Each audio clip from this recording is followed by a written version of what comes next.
Hey, what's up guys? Today's workout was fucking killer.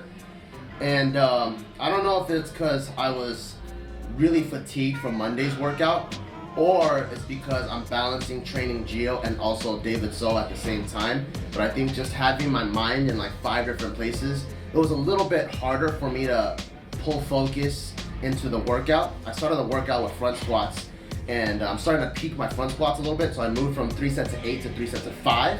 My first set I hit 5 with 315 and it felt pretty good, although the end it was like an RPE 9. The second set, I don't think my mind was completely focused and I hit 4 and I just had to cut it because I felt like if I did one more rep I was gonna drop it. And then everyone was telling me, Nadeem, Cyril, all my training partners are like, yo, that shit was easy, like you just gotta get your head in the game. So for the last set, I was like, you know what, I'm determined, I gotta hit 5 reps. And because that's what I set out to do today. I was like, you know what, I've been getting pretty strong on the front squats. I should be able to hit 315, 3 sets of 5. And I did hit 315 for 5 reps on the third set, so I'm really, really happy there. But I also feel like in terms of the RPE range, it was a little bit hard. Left it. Good.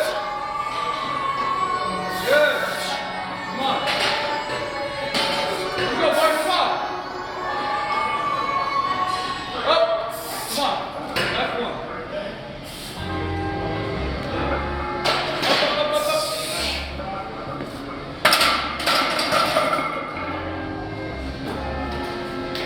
So that would mean I have to be on my best day, best sleep, best food, for everything to be perfect for me to hit 315, 3 sets of 5.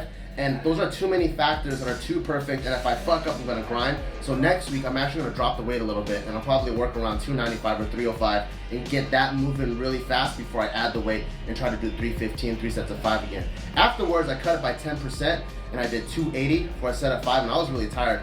You know, usually, you know you have a good AMRAP if you're able to drop 10% and hit 8, but I was just completely tired. I think I gave it my all on the third set. Moved on to bench, and I think this is really where the fatigue kicked in. Last week I hit 325, 7 sets of 3, and I was smoking the fuck out of them. But today, 335, it was really heavy. It didn't feel heavy, it just felt slow. When I unracked it, I was like, okay, this is pretty light. And then I would go down and I was like, oh shit, it's not going anywhere. And I would try to press as hard as I can, and I would just feel it like move, like it was fucking getting stuck, like someone poured glue on the Smith machine or something. And I was like, you know, I just gotta get my head in the game. I gotta finish the sets, finish the work, and don't get discouraged. And last week, well not last week, but on Monday, I hit 315, 3 sets of 8 on the floor press. So I think that was a huge volume PR for me, and I think that's probably what fatigued my chest, my shoulders, my triceps. But nonetheless, I was still able to finish that. And instead of doing an AMRAP with 335, which I was gonna go for 5 today, I know for sure I wasn't gonna be able to do anything past 3. I just wanna give myself a little bit of confidence, so I slapped on a slingshot and I did it for 9. And I think that's what the tools are there for. You know, there's slingshot, there's chains, there's bands, there's 2 board press, there's all kinds of stuff there. And a lot of times you can have something set in a program, but if you don't feel good, there's nothing wrong with dropping the weight, adding a variation, spicing it up a little bit, because what you want to do is to get your CNS to fire in a different way. If you keep adding the same stimulus to your training and you're not getting something out of it, like today I just wasn't really that focused, when you add something in there, all of a sudden your body is forced to come out of cruise control to focus on what's going on. And that's what happened with Cyril too. Cyril, he was kind of like grinding 250 a little bit. And then I was like, you know what, let's slap on 275 and put on the slingshot, and he smashed it for 12. And that's all it took, because all of a sudden, his brain is focusing on something completely different, and he has to rush to catch up to the stimulus that was thrown at him. So he did really good, and that's why I love using the slingshot every now and then. And then I moved on. This time the accessories are a little bit different. I did a dumbbell seated press to work on some shoulders to get more volume in.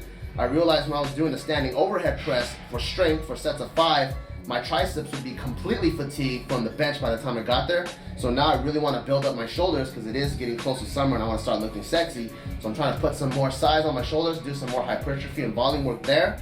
Then moved on to some seated dumbbell rows, trying to get my lats to catch up to how fat my stomach is, because my stomach has mad gain. This is all fucking gains right here. This is not steroid injections. Gio threw keys at me the other day really hard and it went through the shirt and it cut me. But anyways, I got mad gains here. And so I'm trying to get my lats bigger, because everyone knows if your chest, this is a secret, everyone knows if your chest is big and the lats are big, it covers up the stomach. It's all about proportions. So that's what I'm trying to do. I'm trying to get my lats bigger, my chest bigger, to cover up the stomach. And then I finished off with some JM presses, which is one of my favorite tricep workouts, and just some curls. And that's it for this workout. Peace!